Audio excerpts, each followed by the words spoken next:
So we've entered two different types of data into our Excel worksheet. We got text, represented through our headers. We got numeric data. This is all the numbers out there that represent the different spend and different amounts that I've spent on my bills for the various months. Now I want to talk a little bit about dates. I had mentioned just really briefly in the earlier lecture about numbers that dates to Excel are really numbers as well. Let's take a look. Now I do have a form of a date in here. I've got headers, Jan, Feb, and Mar. Those are date values, but they're not complete date values.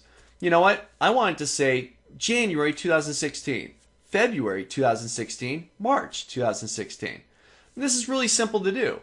All I'm going to do is click into one of these values, such as B4, which contains January. I'm going to double click. I want to edit that value. I'll double click. My cursor's now inside of that cell, B4, and I'm going to type in hyphen 2016. There we go. I'll hit my enter key.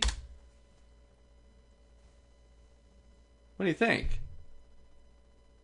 It's not exactly what I typed in. I got January 16. It's 2016. What else changed about it? Well, it's right aligned. Remember, Excel recognizes dates and it recognizes them as being a numeric value. Let's try this again. I'm going to go to C4. I'll double click and I'm going to type in hyphen 2016. I'll hit my enter key. There we go.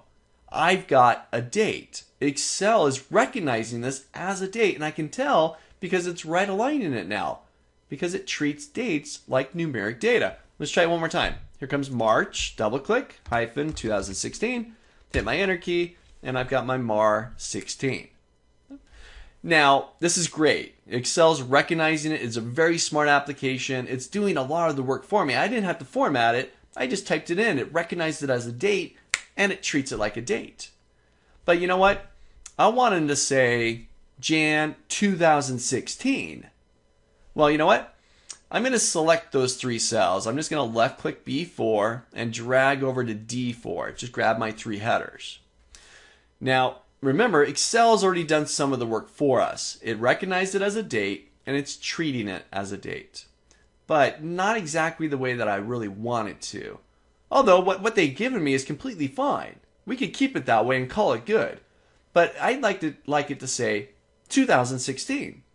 Because I don't want anybody to mistake that this is the 16th day of those months. So now, with those cells selected, I can look at my formula bar and I do see a date. Excel has, again, recognized it as a date. But I'm going to format it a little bit differently. So on my Home tab, about 3/4 of the way to the right, I got a section called Number. And I can see that it's customized the number format. I'm going to change it. I'll go to a little drop down here, and I'm going to go down to More Number Formats. This opens up my Format Cells window. And in here I can see it's a custom category format, and it's using MMM, an abbreviation of the month, 3-letter abbreviation, hyphen YY. And it's an abbreviation of the year, 2 digits. Now I like it to be a full-fledged 4-digit year. So all I'm going to do is hop up here where it says type, and it gives me the example MMM-YY. And I'm just going to add 2 more Y's. YY. And I can see a preview up here. It's Jan 2016. And that's it. I'll hit OK. And I've now got my Jan 2016, February, and March 2016. A simple change. Although Excel did quite a bit of the work for us, already recognizing it as a date, formatting it as such, we just tweaked it a little bit, giving it a little bit more information, 4 Ys rather than the 2, getting the full year out of it. Now I'm totally going to leave this up to you. You could leave it as the 2 digits, completely fine. That's what Excel did by default. Or you can modify it. But entering dates, as long as it's a valid date format, Excel recognizes it and it'll treat it as a date.